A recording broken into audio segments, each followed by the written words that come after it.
আসসালামু আলাইকুম ওয়া রাহমাতুল্লাহি ওয়া বারাকাতুহু। বন্ধুরা, আপনারা সকলে কেমন আছেন? আমি রাজশাহী জেলার পুঠিয়া উপজেলার পুঠিয়া কারিগরি কলেজের বাংলা প্রভাষক মোহাম্মদ বদরুর রশিদ বলছিলাম। গত ক্লাসে এইচএসসি বিএম বাংলা 1 এর সিলেবাস পরিচিতি নিয়ে আমরা কথা বলেছি। আজকে আপনাদের সামনে আমি এইচএসসি বিএম বাংলা 1 এর মান বন্টন নিয়ে কথা বলবো। প্রথমে বলে রাখি যে এইচএসসি বিএম কারিকুলামে বাংলা প্রথম পত্রে যে প্রক্রিয়া প্রশ্ন তৈরি করা হয় সে মোতাবেক আজকে দেখানোর চেষ্টা করব প্রশ্নপত্রের মান বন্টন। বাংলা 1 নির্ধারিত নম্বর আমাদের জন্য 100। এই 100 নম্বরের মধ্যে পরীক্ষা হবে 2 বার। আচ্ছা, 2 বার যদি পরীক্ষা হয় তাহলে প্রথমবার পরীক্ষাকে বলা হয় ধারাবাহিক মূল্যায়ন, দ্বিতীয় পরীক্ষাকে চূড়ান্ত মূল্যায়ন বলা হয়। আমরা ধারাবাহিক মূল্যায়ন বলছি ওই পরীক্ষাকে যে পরীক্ষা নিজ প্রতিষ্ঠানের শিক্ষার্থীরা দিয়ে থাকে, এর খাতা দেখেন নিজ শিক্ষকগণ, যার জন্য নির্ধারিত নম্বর 40। চূড়ান্ত মূল্যায়ন বলছে ওই পরীক্ষাকে যা সেন্টারে অনুষ্ঠিত হয় এবং খাতা মূল্যায়ন করে বোর্ড, যার নির্ধারিত নম্বর 60। অতএব 2 পরীক্ষার নম্বর একত্রে 40 যোগ 60 সমান 100, অর্থাৎ ধারাবাহিক মূল্যায়নে 40 আর চূড়ান্ত মূল্যায়নে 60। এই নিয়ে 100 মার্কের মধ্যে পরীক্ষা হবে। বন্ধুরা, এখানে একটা কথা বলি, সেটা হলো কারিগরি বোর্ডের আন্ডারে যত পরীক্ষা হয় সকল পরীক্ষার কিন্তু গুরুত্ব আছে। বিএম শাখায় একই বর্ষে যেহেতু 2টা পরীক্ষা হয়, 2 পরীক্ষার নম্বর বিশেষ প্রক্রিয়ায় এক জায়গায় করে রেজাল্ট তৈরি হয়। তাহলে আমরা বুঝতে পারলাম যে পরীক্ষা নিজ কলেজে এবং খাতা মূল্যায়ন হয় নিজের শিক্ষক কর্তৃক, একে ধারাবাহিক মূল্যায়ন বলছি। এর জন্য নির্ধারিত নম্বর 40 থাকে।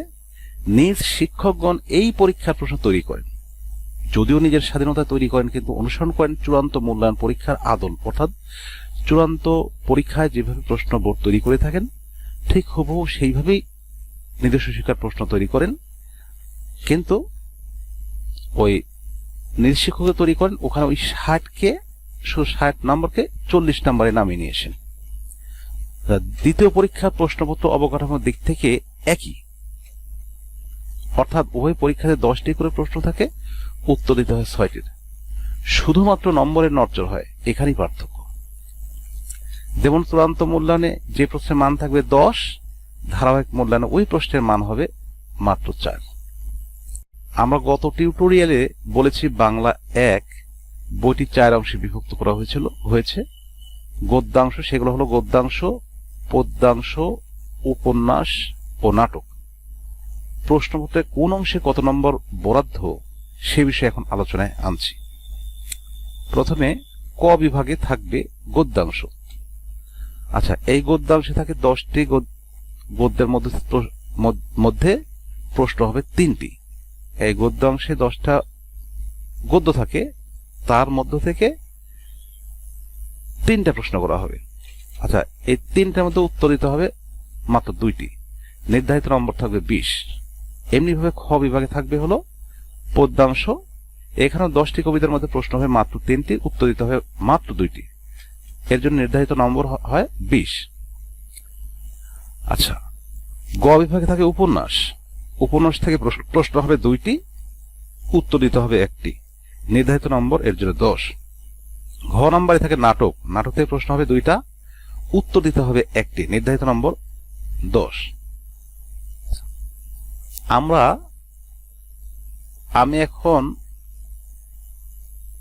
আমি ওই কথাটাই এখন ছক আকারে দেখানোর চেষ্টা করছি।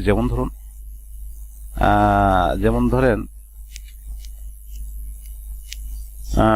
বিষয়বস্তু, প্রশ্ন সংখ্যা, উত্তর, মানবন্টন। আচ্ছা, দেখুন গদ্যাংশে 3টা প্রশ্ন থাকবে, 2টা উত্তর দেওয়া লাগবে, 2 দুগুণে 20 নাম্বার হবে। আচ্ছা, এরপরে কি হবে? পদ্যাংশে থাকবে 3টি প্রশ্ন উত্তর 2টি, 10 দ্বিগুণে 20 হবে। উপন্যাসে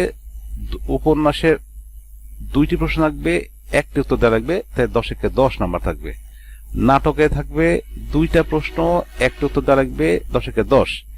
এই সব মিলে আমাদের 60। এটা হলো চূড়ান্ত মূল্যায়নে। আচ্ছা, ধারাবাহিক মূল্যায়ন অর্থাৎ কলেজে যে পরীক্ষাটা হবে সেখানে থাকবে 40 মার্ক। তাহলে এই 40 আর এই 60 এই সমান সমান 100 মার্ক। এই এক বছরে আমাদের 100 মার্কের পরীক্ষা দেওয়া লাগবে।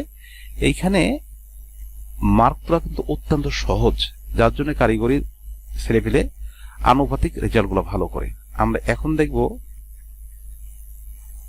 আর ওইটা কিন্তু শেষ কথা নয়, আরো কথা আছে। যেমন সৃজনশীল পরীক্ষা, যেহেতু সৃজনশীল পরীক্ষা সেহেতু একটা প্রশ্নের আবার 4টি করে ট্যাগ প্রশ্ন থাকে, এটা আপনারা সকলে জানেন, আমরাও জানি। হ্যাঁ, যেমন 1 নম্বরের আন্ডারে থাকবে ক, খ, গ, ঘ, এই 4টি প্রশ্ন। মান বন্টন হবে এইভাবে। যেমন ক প্রশ্নে থাকবে জ্ঞানমূলক প্রশ্ন, এখানে নাম্বার থাকে 1। অর্থাৎ একটা প্রশ্নের আন্ডারে আমাদের প্রশ্নের উত্তর দেওয়া লাগবে 6টা, মোট 6টা উত্তর দেওয়া লাগবে। সেই একটা প্রশ্নের আন্ডারে আবার এই ট্যাগ কোশ্চেন থাকে 4টা করে। 4টার মধ্যে একটা ক থাকবে জ্ঞানমূলক, খয়ে থাকবে অনুধাবনমূলক যার নাম্বার হলো 2 নম্বর, এবং গয়ে থাকবে প্রয়োগমূলক যার নাম্বার থাকে 3, ঘয়ে থাকে উচ্চতর দক্ষতা যার নাম্বার হলো 4। তাহলে দেখেন যে একটা প্রশ্নের আন্ডারে 10 মার্ক থাকবে। তাহলে আমাদের মোট প্রশ্ন উত্তর দেওয়া লাগে 6টা, 6 নাম্বার। তো বন্ধুরা, আজকে এই পর্যন্তই। সৃজনশীল প্রশ্ন কি, উত্তর কেমনে দিতে হয়, শিক্ষা জীবনে এর উপকারিতা কি এবং অপকারিতা কি, এই বিষয় নিয়ে আগামী টিউটোরিয়ালে কথা বলবো। সেই পর্যন্ত সকলেই ভালো থাকেন। আল্লাহ হাফেজ।